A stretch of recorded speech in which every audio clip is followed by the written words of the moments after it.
I'm Jack Tuckner. I'm an employee rights advocate and a women's rights in the workplace attorney. And I'm here to tell you that there's a lot of misinformation around maternity leave and entitlement to disability time when you're ready to have your baby from your workplace.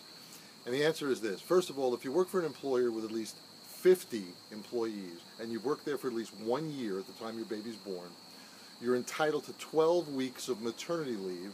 It's unpaid, although you can substitute in any accrued time that you have that your company owes you for paid time off, vacation time, etc., or sick time that they may be paying for. But otherwise, it's unpaid. That is a federal law, the Family Medical Leave Act, and it requires your employer to allow that leave and bring you back to your same position or a comparable position.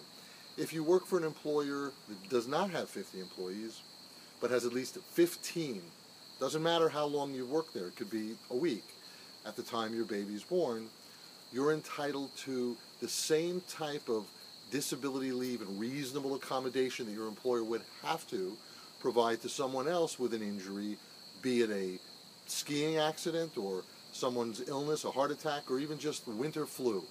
They're probably not going to fire that person because they'd be accused of disability discrimination.